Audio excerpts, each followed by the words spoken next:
In the depths of a Utah canyon, a weekend of bonding between two brothers turns into a nightmare. A simple mistake leaves one brother badly injured. It was the worst pain I'd ever felt in my life. Soaking, frozen, and miles from the canyon's exit, the other has no choice but to find a way out, alone in the dark. It just continued to get worse and worse and worse. But in such perilous terrain, can he even escape, let alone bring help before the sub-zero conditions kill his injured brother?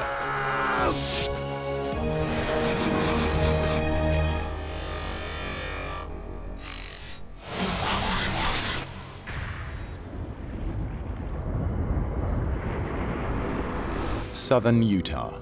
This iconic western landscape is the result of 25 million years of sandstone erosion, which have left deep canyons littered with boulders and pools of freezing water. It's harsh and uninhabited, which is exactly why it appeals to experienced canyoneers like Justin and Jeremy Harris. Jeremy and I have shared a lot of experiences as we grew up as brothers. Justin's always been an icon to me. He's always been someone that I looked up to. Canyoneering is a passion that the brothers have shared since they were 7 years old. We can share things that brothers don't very often get time to share. Today they're going to tackle a remote canyon over 50 miles from the nearest town. We were looking for something that would be a new adventure, something that was going to be a little bit more challenging.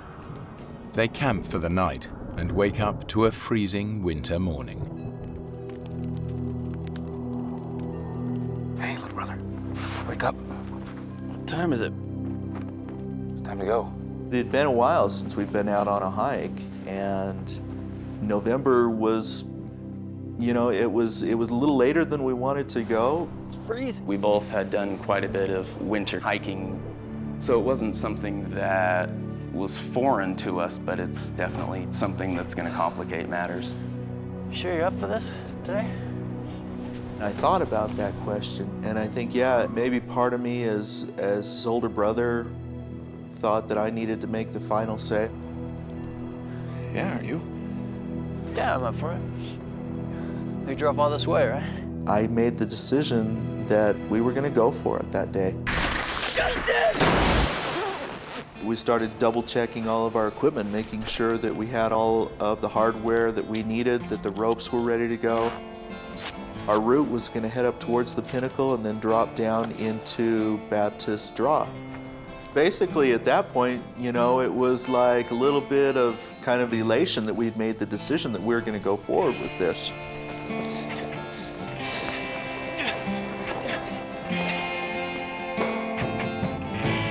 As they race towards the canyon's entrance, it's Jeremy, the younger brother, who's at a disadvantage. As a child, he suffered from a debilitating hip condition that led to a full hip replacement when he was only 21. All of my growing up years, it was something that dictated what I was able to do and what I wasn't able to do. Hip acting up? It's never liked the cold.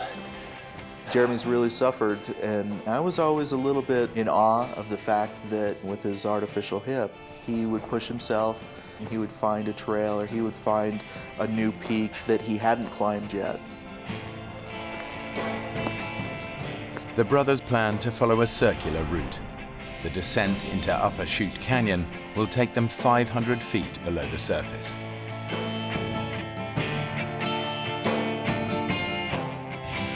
To get back out, they must look for the side canyon at Chute Junction. We were headed down ledges, and we were hopping from rock to rock and just kind of making our way. The trail notes say that the route should take about 8 hours. The brothers know they need to complete it well before dark. The dangerous terrain and possibility of flash floods make a slot canyon no place to spend a night. Are we waiting? What? Are we waiting or what? The water looks way too cold. There's a technique where you put your back against one side of the wall and your feet against the other side of the wall, and you kind of edge your way over the pools down below. As the canyon got a little bit more technical, it started taking us longer and longer to cover the ground that we needed to cover.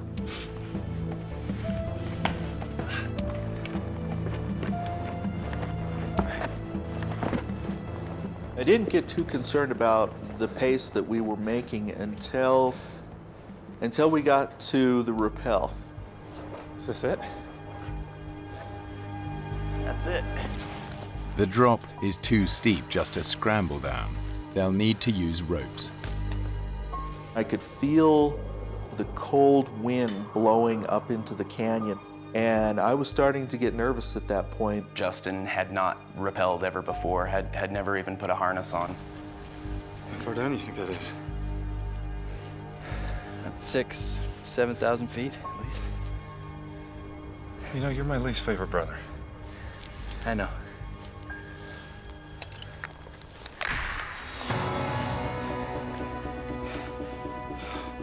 It was a good drop.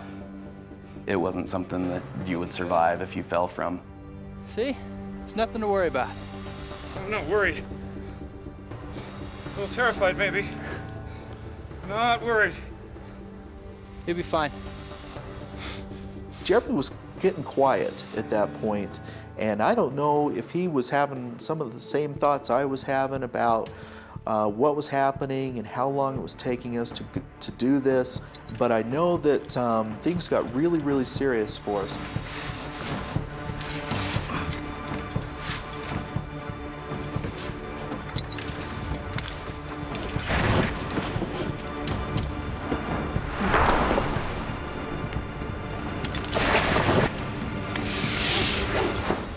When my feet hit the bottom, it was like huge relief. I thought, hey, that really wasn't too bad.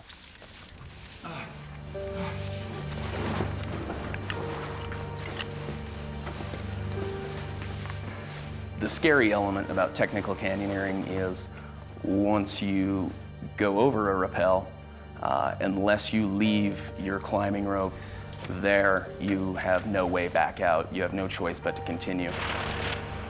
The canyon has proven to be far more difficult than the brothers expected. They're now hours behind schedule.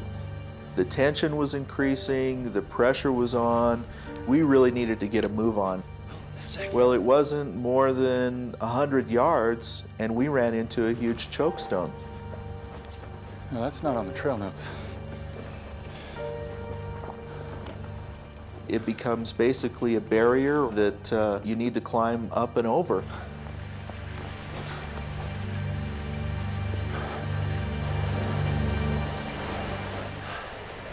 Got some water. The last thing we wanted to do was fall down into one of these pools and get wet. This looks pretty good. I think I can take this. Well, let me get back up there. I was confident that we could down climb it and not have any problem. Jeremy, wait! Ah! Jeremy! Jeremy!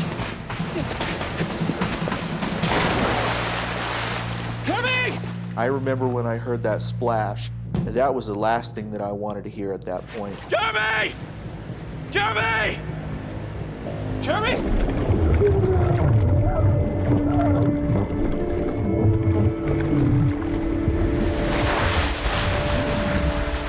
Jeremy! Are you okay? Are you okay? I can't believe I just did that. Hold on, dear, I'm coming. Both hypothermia and frostbite were a major concern. It's the end of November and it's in Utah. I don't know exactly what the temperature was during the day, but it was well below freezing. Freezing. There's no way we're climbing out of here. Just double time the rest of the canyon. Get back to camp. Dusk is just 3 hours away and the temperature's dropping fast. Justin and Jeremy will have to move even quicker now if they're to have any chance of getting out of the canyon before dark. More fire. Hot it's real good right now. I think we were even in a bigger hurry after that happened. I know I definitely was. All right.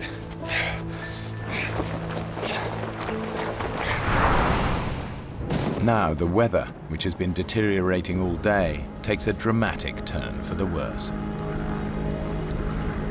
It probably wasn't 10, 15 minutes before there was maybe an inch of snow. It was very cold. And then we hit another big chokestone. I remember looking down over the back of it and looking at that pool and thinking, oh great, water again. You think this canyon has something against us, do you? Yeah, I think it might just. It was a very tricky down climb, even though it wasn't far. There were very few handholds and very few places to stand on the way down. And footing was a little slippery because of the snow. I'm slipping. I'm glad you were there. And I remember just holding on to his hand because that was the firmest thing that I had to hold on to. Okay. I remember feeling a shift in his movement and believing he was going to jump to the floor because it really wasn't that far. I let go.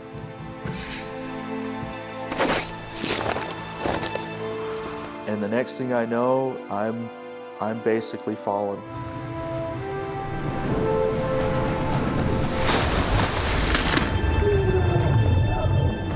Justin! I knew without a doubt I had just broken my leg, and all I could do was scream. It was the worst pain I'd ever felt in my life. Just stop screaming! You gotta calm down! I had never quite heard someone scream in pain like that. It was a really helpless feeling to hear him scream like that in pain and not be able to do anything for him. Just take it easy, bro!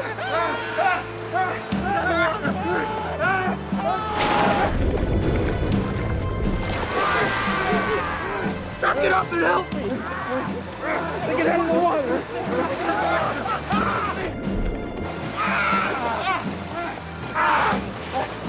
Come on! And I could really feel how bad he was hurt. It was very obvious that that there were things in places where they shouldn't be. It's really bad, Justin. Justin's shin bone is shattered in 6 places. Internal bleeding is already restricting blood flow to other parts of his body. They don't know it, but this injury could kill him. Okay. What time is it? I remember thinking that my brother has an artificial hip. He can't carry me out. I can't walk out.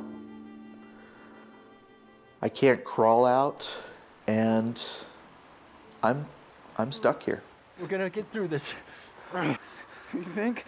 We're gonna make it. If I was gonna get out of there, it was gonna be up to Jeremy. That was really hard to be the one to take charge because forever before, he was the person that I would look to when I didn't know what to do. 4-5-hour trek back to the car. When I looked in Jeremy's eyes, I could tell just how scared he was. Really bad. You got maybe an hour of light. I was gonna leave him there and hike out, which is really hard to do for the fact that, one, it's my brother that I know and love very much, and two, that real soon I'm gonna be by myself. Okay, you're gonna have to move me. Up against the wall, out of the wind. You ready? Okay, just do it, do it! I think both of us knew just how serious of a situation we were in. Justin's in real danger. Between his injured leg and the freezing temperatures, his chances of survival decrease with every passing hour. Jeremy needs to move on. It's another 4 miles to the side canyon exit, and the light is fading fast. That's the side canyon there, right? I'll just crow's nest it up here. Double time it back to the car. Call for help. Just Get it. Just take it one step at a time. How you feeling? Good. Considering I've never been this scared. When we started divvying things out and going through the backpack, we came across my camera. And one of the last things that we did was take a picture of each other because I remember saying, well, we better take a picture of each other if we don't ever see each other again. I thought that maybe I might never see him again. And those things, yeah, those things go through your head. Remember what I was saying about you being my least favorite brother?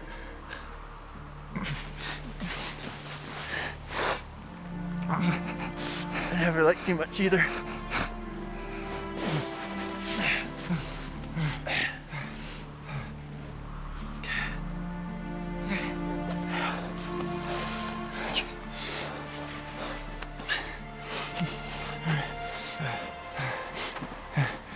Hey, chair.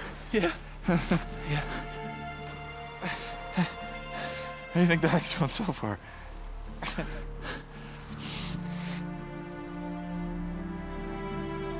Be careful. Okay.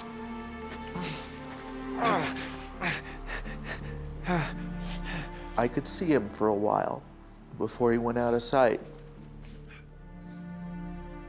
And I remember telling him, think happy thoughts. And you can do it. According to the trail notes, Jeremy should be out of the canyon in 4 hours. But so far, the route has proven more difficult and far slower than expected. I think we were both pretty confident that I was going to be out soon and I could call someone and we'd get him out of that canyon.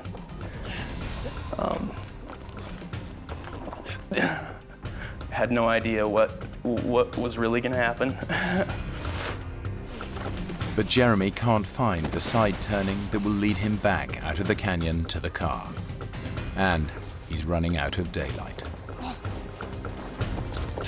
When it went from light to dark, it was so hard to conceive how far I'd gone, but I kept thinking that I had gone too far, and I ran into pools.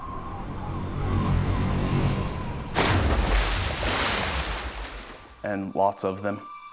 At that point, I didn't have a choice whether I was going to get wet or not. What I was looking for was the last canyon that would take me back to near where we started. And I had these trail notes in a pocket on the side of my leg, which was open. It was unzipped and didn't realize that. I looked down and watched water wash into that pocket and wash my trail notes out. It's so murky and so muddy, you can't see anything in it. But just probing through the water with my hands trying to find it, I couldn't find it. So I continued on. It's been 5 hours since Jeremy left his brother, and there's still no sign of the side canyon.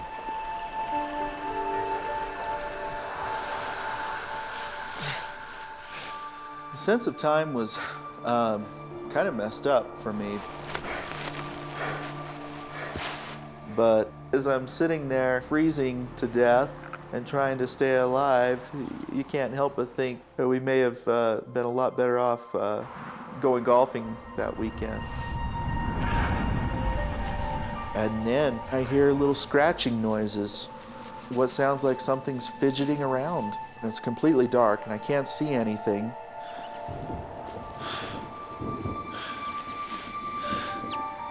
Hey. What are you doing down here?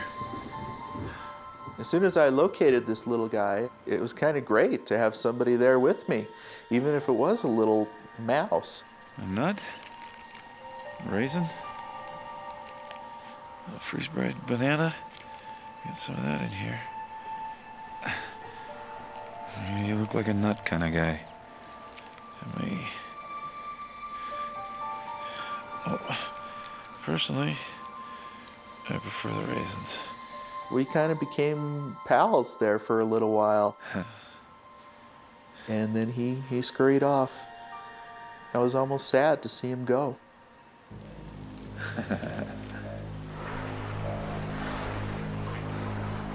Jeremy has now been searching for the side canyon exit for more than 9 hours.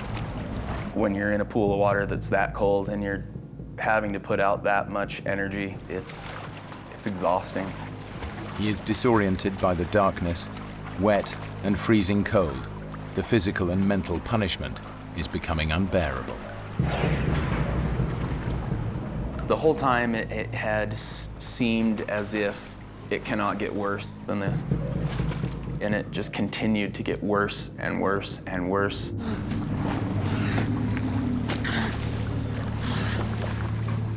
It was so cold outside that I wasn't really wet, more like frozen. And I would have these clods of ice that would build up that I would have to break off in order to just continue moving. Jeremy is close to collapse. He desperately needs to rest and dry out. I decided it was time to rest. And there was driftwood that looked dry, and built a very large fire, a fire that's about 4 times the size as I would normally build. It was so cold that I had to be so close to the fire to get warmth from it. Almost had to lay in it. I just wanted to feel dry for a minute. And at the same time, it was very hard to do. I felt really guilty stopping and building a fire. More guilty than I'd ever felt before. Jeremy needs to get going again as soon as he can, but exhaustion gets the better of him, and before he knows it, he's passed out next to the fire.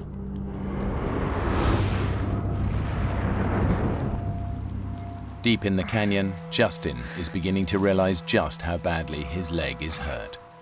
I start feeling this interesting sensation, and I haven't checked on my leg in a while, but it feels like maybe I'm bleeding. I'm looking at it and I'm seeing these blisters, these huge blisters that are coming to the surface on my leg.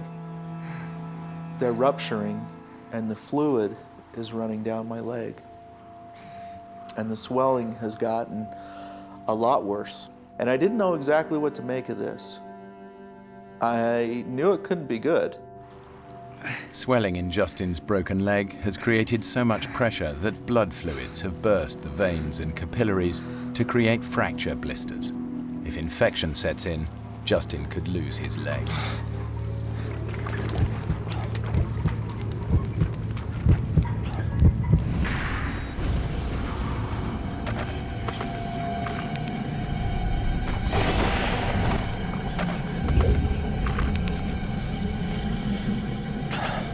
Hey, little brother.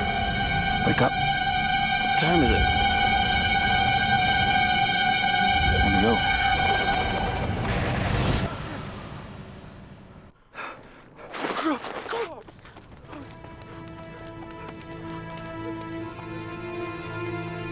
I burnt almost everything. Burnt my pants and burnt my jacket, but thankfully didn't start on fire myself.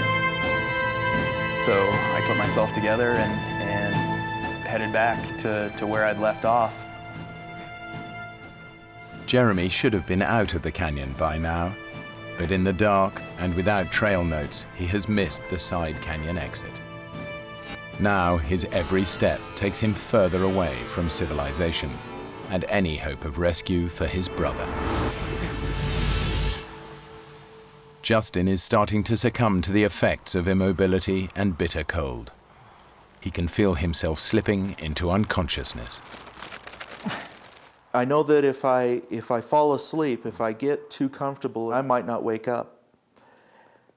And I'm thinking, I have to come up with something that's going to keep me sharp, that's going to keep me from going into shock. And so I'm sitting there and I'm thinking about my family, my wife, and my 4 children. And the thought comes to me, just repeat over and over again their names and their birth dates. Madison Patricia Harris. April 5th, 2000. Tanner Justin Harris. July 28th, 1996. Mackenzie Susan Harris. Mackenzie Susan Harris. May 1st, 1995. And my oldest boy, Skylar Christopher Harris. Skylar Christopher Harris, December 3rd. And I knew if I can do this 100 times and I don't get anything wrong and I don't forget what I'm doing, then I'm doing okay.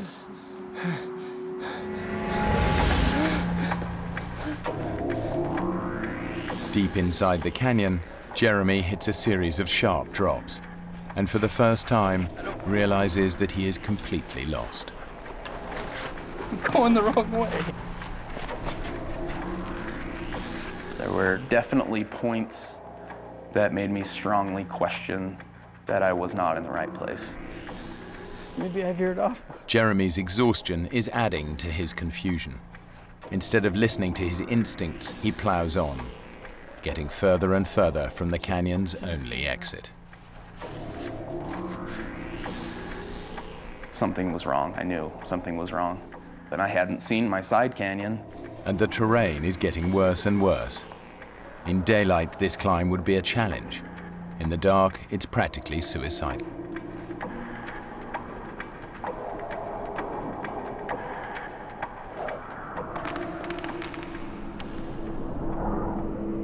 Patricia Harris. April 5th, 2000. Mackenzie Susan Harris. Mackenzie Susan Harris. May 1st, 1995. Skylar Christopher Harris. December 3rd. Patricia Harris. I got stuck. And all of a sudden I realized that one of my worst fears is happening, that I might be starting to lose grip on the situation. And that really scared me. And so as painful as it was, I pretty much forced myself to stand up and endure some pain to try and get my system in check.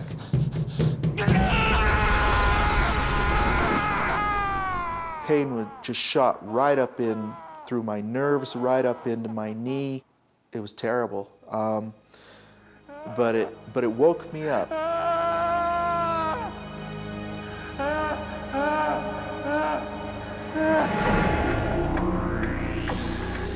The way I'm going, that's the way. The state of mind that I was in was really insane, How do you know that? really emotional. Don't. I didn't feel like I was talking to God, You sure this is the right way? but I had to talk to somebody. I'm going the wrong way. You know, I'd have moments consumed by negative thoughts. What if Justin hasn't made it? You know, why is he sitting there and not me? I'm out there, and it seems like it's been forever since Jeremy's left. And ever so subtly, I start to see changes in the light.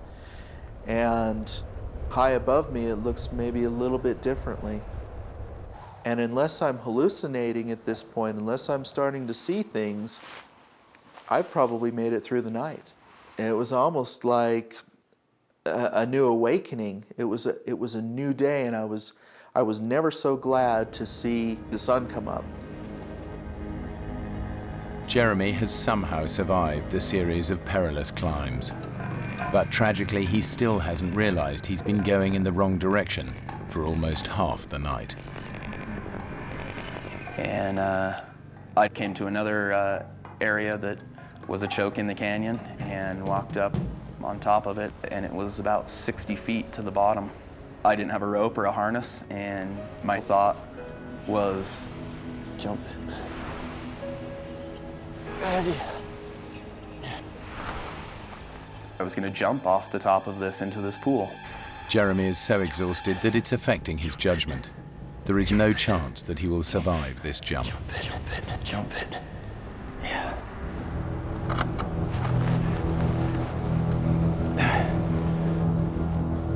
And I picked up this rock and threw it off. I remember watching that rock fall through the air and hit the pool. I instantly My mind switched. I was like, no, what are you thinking? That's impossible. That's ridiculous. I don't know how much more this I can take. Immediately, my thoughts reversed, and my plan changed to go back to Justin. It's a dead end. All that Jeremy wants to do now is get back to his brother. Ironically, for the first time in almost 12 hours, he's going the right way. And then I realized what it was going to take to get back there. He's got to climb back up the cliffs that last night he risked his life scrambling down. It was literally having to do the impossible.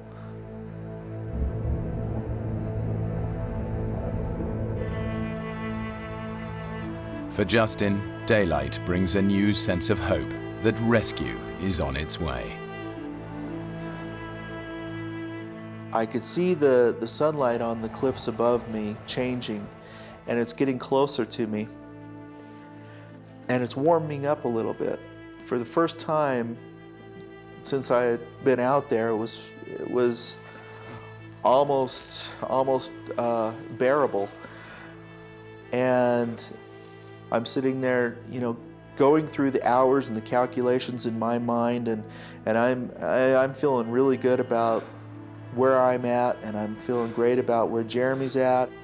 I'm thinking in my mind that he's probably back to camp, and he's got help coming, and I'm gonna get out of here, and I'm gonna have one heck of a story to tell. And hopefully my wife won't kill me when I get home. And I'm laying there, and I'm just about as relaxed as I've been the whole time. And then the sun goes away.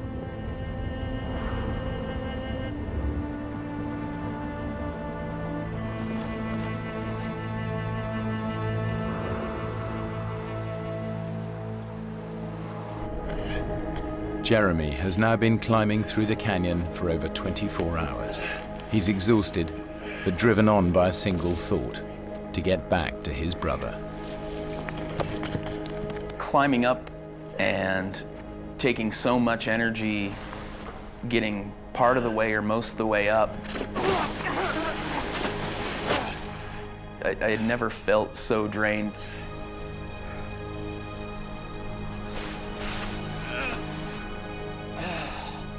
It was extremely hard to climb. Some of the hardest things that I've ever had to climb up in my life.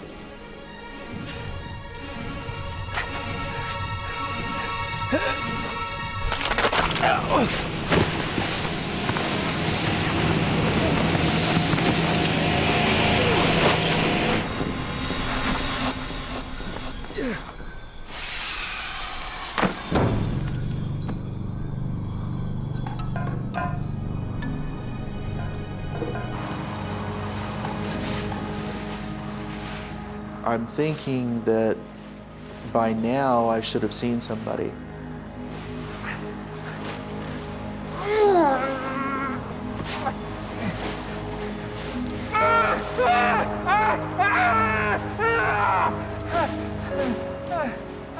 I had to accept the fact that as positive as I was about the situation and as hopeful as I was about my situation, that it wasn't looking really good for Jeremy.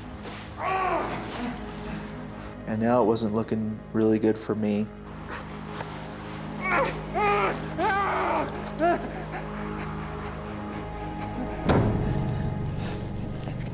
Looking back on it, climbing up these pour-offs, what I remember of it, maybe faced with knowing that it was impossible, I was able to find strength inside me somewhere and abilities that I didn't believe I had or existed.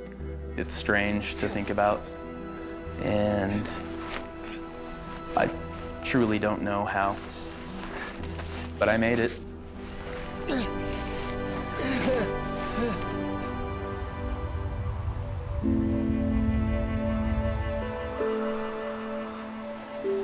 Jeremy? Jeremy! I'm thinking about my brother out there somewhere, and I'm picturing him frozen somewhere because it's too cold and he just can't make it. And I'm starting to lose hope. And I started to think that maybe he was dead.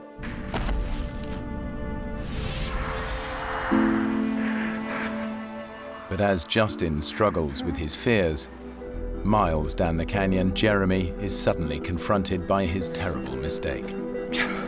He stumbles across the side canyon exit. Disoriented by the darkness, he simply missed it the night before. It was so obvious. I can't conceive how I would have missed it, other than just the state of mind that I was in. I definitely should have seen it.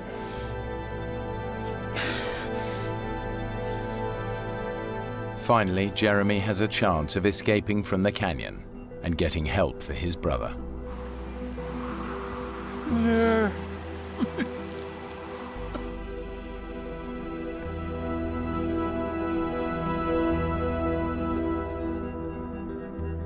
The brothers' camp should be 20 minutes from the side canyon exit, but after 2 hours of searching, he still can't find it. I really wasn't sure where camp was at. My tent has a yellow rainfly over it, a bright yellow rainfly, and Justin's car is red. And off in the distance, I saw red and yellow, and I saw it as clear as day. And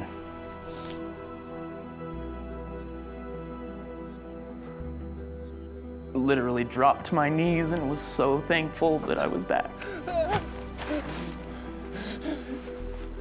And I'm on my knees and I look up and it wasn't there. I wasn't seeing what I thought I saw. It was kind of just the roller coaster ride continuing. Jeremy may be out of the main canyon, but he cannot find the trail back to his camp, and in just 2 hours the sun will set.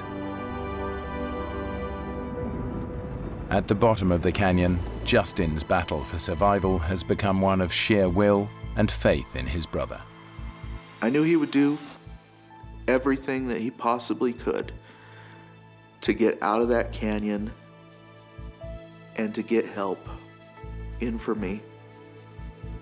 I knew he wouldn't give up, no matter what. It's really hard to convey to someone how exhausted I was. I'd gone so far beyond what I had imagined my limits were. I wasn't sure whether I should believe that it was really there or not.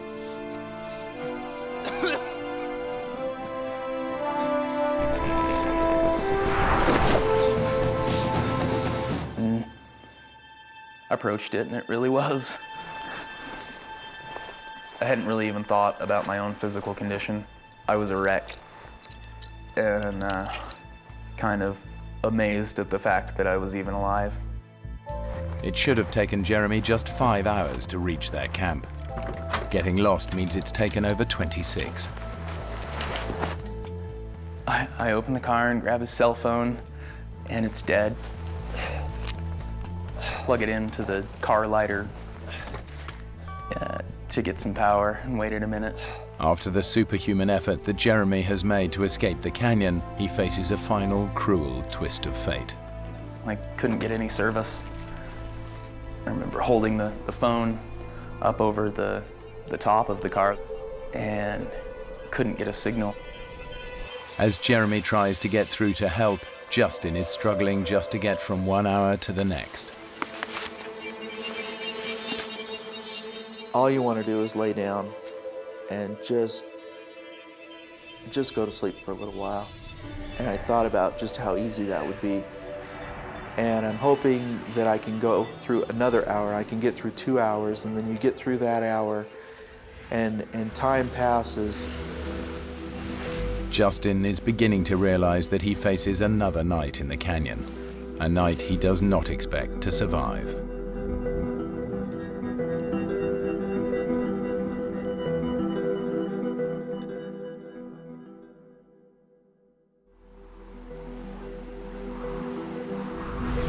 As the sun rises after a second night exposed to sub-zero temperatures, and with no idea if his brother is alive or dead, Justin knows he cannot survive much longer.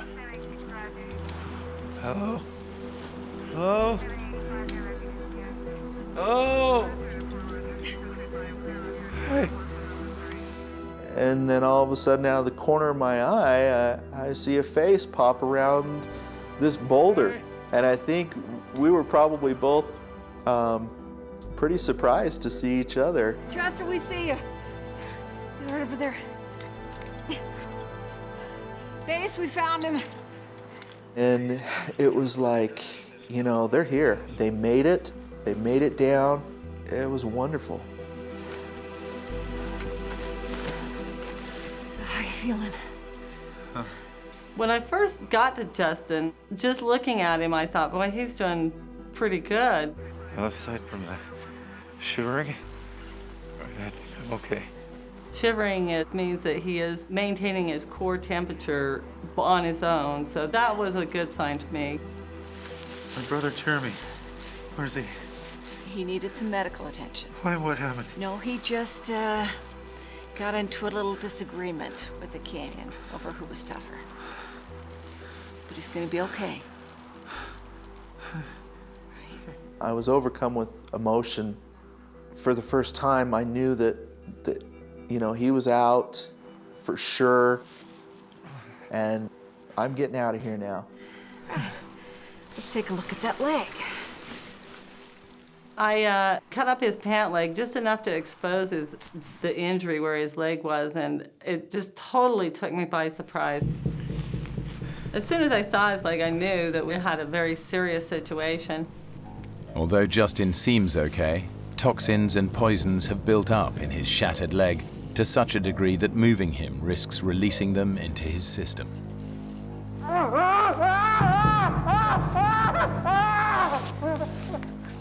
When your blood doesn't circulate down through your body continuously, acids build up in your body, and if they are rapidly released back into the system, they'll go to your heart and it'll kill you.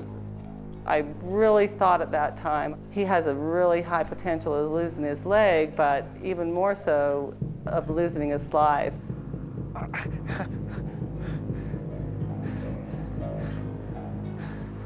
How bad is it? I'm gonna get you some morphine before we move you. At that point, I knew that it really was bad. I need to get my patient out of here right now. And I was probably a lot worse off than I thought I was. Yeah, thanks. And that was kind of a tough pill to swallow. Good to go.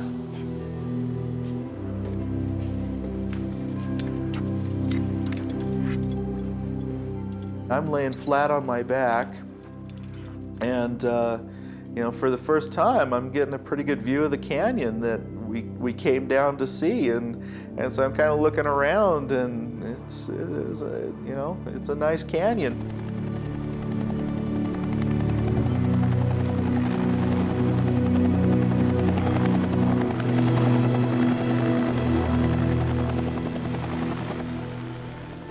When we finally got up over the lip of the canyon wall, all I could see was a bunch of faces that I didn't know, and they were all looking at me and smiling. Thank you. Okay? Thanks. You do great. Thank you, guys. Hey, Justin, would you like to speak to your wife? I says, yeah, I want to talk to her. Trish? And Tricia says, hey, are you okay? And I says, yeah, I'm alive. I love you, and I'm alive.